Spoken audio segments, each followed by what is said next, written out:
कहते हैं कि एक बार गोरखनाथ अपने चेलों के साथ काशी आए। वहां उन्होंने देखा कि एक जुलाहा कबीर नदी किनारे साधारण जीवन जीते हुए मिले।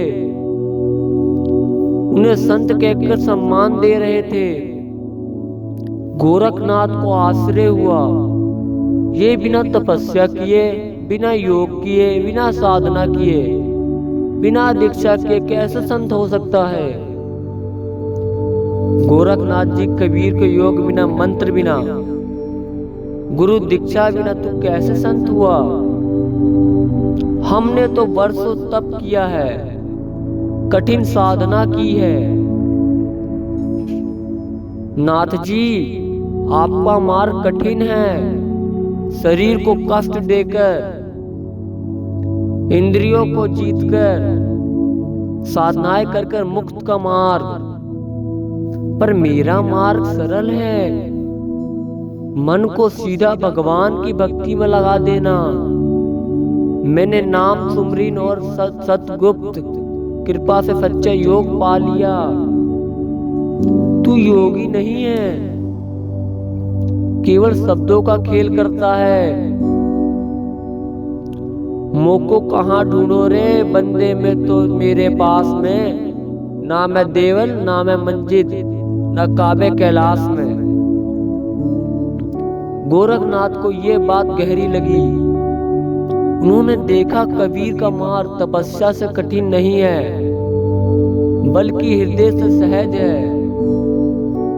जहां बाहरी कर्म कांड की बजाय भीतर भक्ति और प्रेम ही सबसे बड़ा योग है।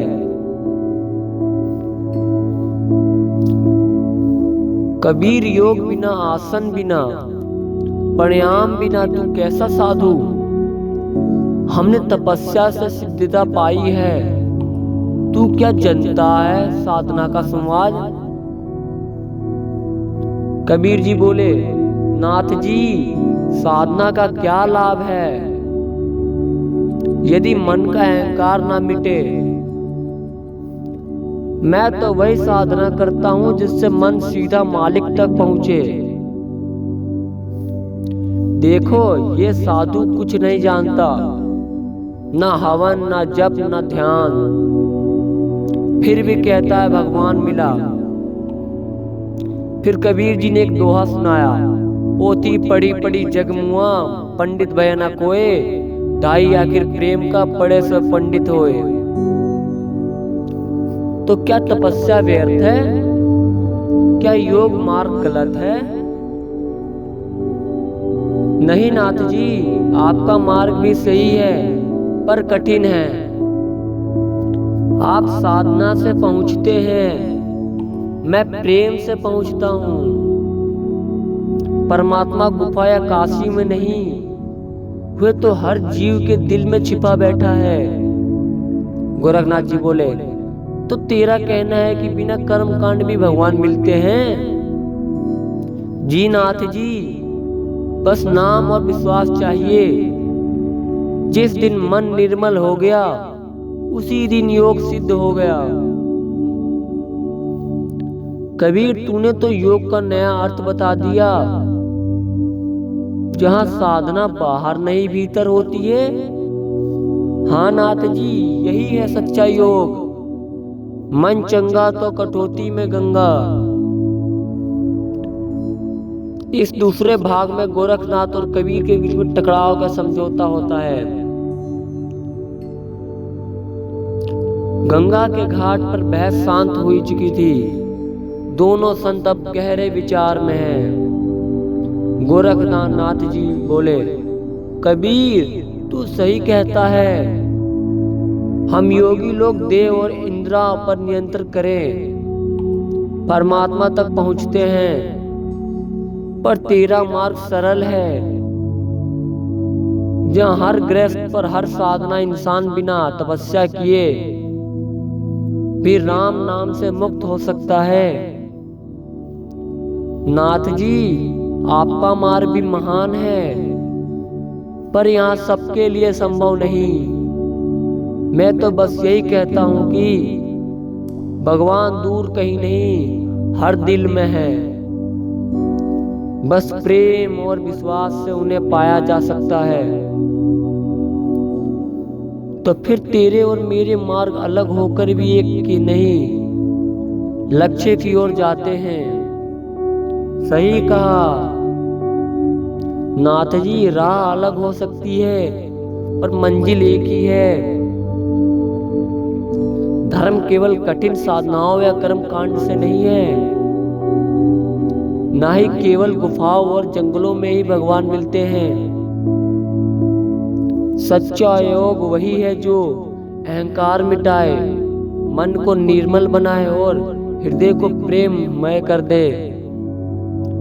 परमात्मा तक पहुंचने के लिए बस नाम स्मरण करो, सत्य और प्रेम की प्राप्त करो।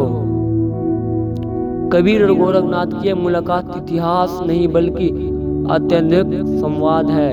ये दिखाते कि भारतीय संत परंपरा अलग अलग मार्ग, योग और भक्ति, तपस्या अनंत एक ही सत्य की ओर ले जाते हैं। गंगा घाट से लौटकर कबीर और गोरखनाथ अपने अपने अनुयायी से घिरे हैं।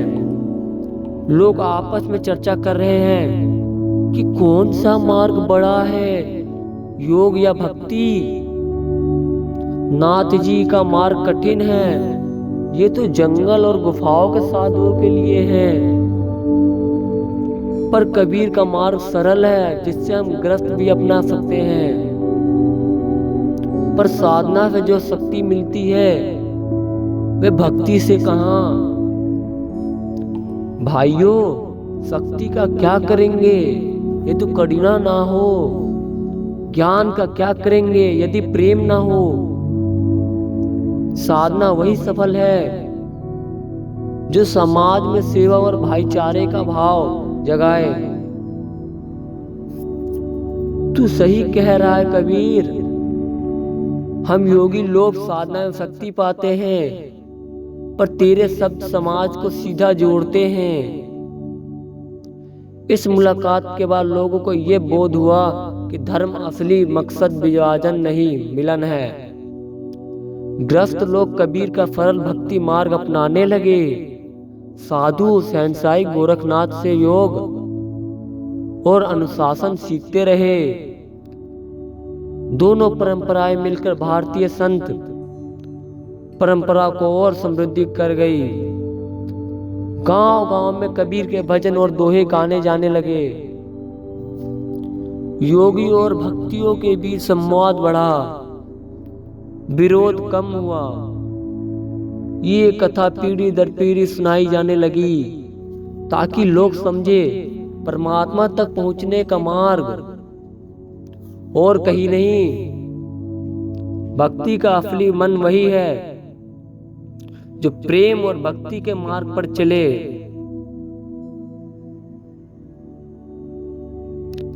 गंगा के घाट पर कबीर और गोरखनाथ का संवाद खत्म हो चुका, पर उनकी वाणी समय और स्थान की सीमाओं का पार कर पूरे विश्व में गूंज रही है।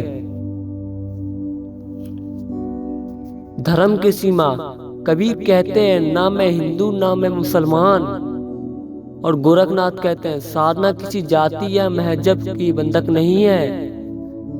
यह शिक्षा आज भी दुनिया को याद दिलाती है कि ईश्वर इंसान के दिल में है, ना किसी के खास पथ या रीति रिवाज में। योग और भक्ति दोनों मार्ग अनंत है। इंसान को दयालु और सहनशील और करुणामय बनाते हैं। यदि साधना से मनुष्य कठोर या घमंडी हो जाए तो साधना अधूरी है। गोरखनाथ का योग हमें अनुशासन देता है, कबीर की भक्ति हमें सरलता और प्रेम देती है। इन दोनों को मेल संपूर्ण जीवन का संतुलन है। कबीर की वाणी आगे चलकर रामानंद परंपरा, निर्गुण भक्ति आंदोलन और नानक परंपरा तक पहुंची। गोरखनाथ की साधना नाथ योगी, हठ योग और तांत्रिक साधना की धारा को दिशा दी। इन दिनों परंपराओं ने मिलकर संत महात्माओं के लिए एक साझा मंत्र तैयार किया, जहां कोई भी साधु जाकर धर्म या पद पर बंधा ना रहकर केवल साधु और साधना की बात कर सके। कबीर का सरल भक्ति मार्ग गांव-गांव तक फैल गया। गोरखनाथ का योग मार्ग तपस्या और स्वाद का प्रतीक बन गया। इन दोनों धारणाओं में मिलकर भारत की संस्कृति ये भाव गहरा कर दिया, साधना का अर्थ है समाज और प्रेम और सेवा। भक्ति कबीर से सीखे, ईश्वर बाहर नहीं अपने हृदय में व्यवहार में है। योगी गोरखनाथ से सीखे, आंतर नियंत्रण, संयम और अनुशासन की साधना नियम है। आज भी जब कोई कबीर का भजन गाता या कोई योगी आसन प्रणाम करता, काशी नगरी घाट में दो संत मिले, अनेके गोरख तप में लीन थे। कबीर संजोग, गोरख बोले, साधु रे तप बिना कैसा योग, गुफा जंगल में ही मिले प्रभु साधना का भोग। कबीर हंसे, चरखा काते बोले, मीठे बोल, राम नाम के सत्य हैं, बाकी सब है शून्य खोल। साधु कहे कबीर से, कर तप कर ध्यान। कबीर कहे, नाथ जी नाम ही भगवान। योग बिना कैसा भला, भक्ति बिना धूर, दोनों मिलकर ही बने जीवन का नूर। एक और संत कबीर चरखा काट रहे थे और राम नाम गा रहे हैं। दूसरी ओर महायोगी गोरखनाथ अपने शिष्यों के संग नगर में प्रवेश करते हैं। देखो लोग ये जुलाहे को संत कहकर पुकारते हैं, पर साधना तप योग बिना ये कैसा संत, चलो इसे परखते हैं। कबीर योग बिना, मंत्र बिना, गुफा बिना, जंगल कैसा, तू कैसा कहता है कि तू परमात्मा पाया है। नाथ जी परमात्मा ना गुफा में है ना जंगल में, वे तो हर जीव के दिल में है, बस नाम स्मरण और प्रेम से ही मिल जाता है। गुरुदेव ये तो तप और योग का अपमान कर रहा है। साधु बिना साधना ईश्वर नहीं मिलता, हमने तपस्या से सिद्धता पाई है। नाथ जी साधना बड़ी बात नहीं, मन की शुद्धि सबसे बड़ी है। सही का हम साधारण लोग तप कहाँ कर सकते हैं, पर नाम सुमिरन और प्रेम तो हम सब कर सकते हैं।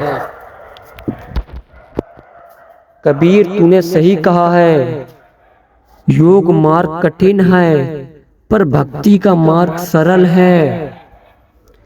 तेरा मार्ग भी सच्चा है, पर नाथ और आपका मार्ग आवश्यक है।